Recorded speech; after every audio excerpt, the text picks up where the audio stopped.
Ito mga dapat natin aabangan sa abot kamay na pangarap mga kapuso na wag natin papalampasin ang bawat episode ng telesering ito.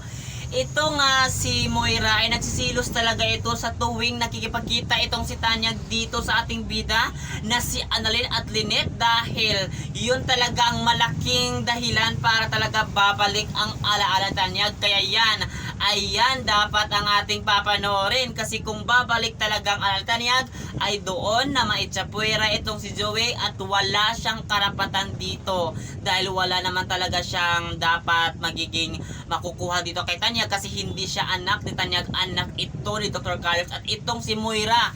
Talagang pagbayaran talaga niya lahat ng kasamaan niya na ginawa dito sa ating bida. Una, siya ang naghulog dito kay Tanyag sa building kaya na-aksidente at hanggang ngayon ay hindi pa rin talaga nakaalala itong si Tanyag. Kaya aabangan natin ito mga kapuso kasi lahat ng kasamaan ni Moira ay may katapusan din. Kaya ang aabangan natin dito mga kapuso.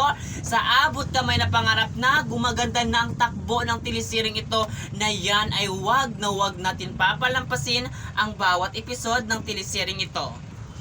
For more updates, lagi lang kayo makatutok dito dahil ang kasamaan ni Moira ay talagang mararamdaman na niya na may impyerno para ang parusa para sa kanya at talaga na walang puso na gagawin ang lahat para lang masunod niya ang gusto niya, masama man o hindi.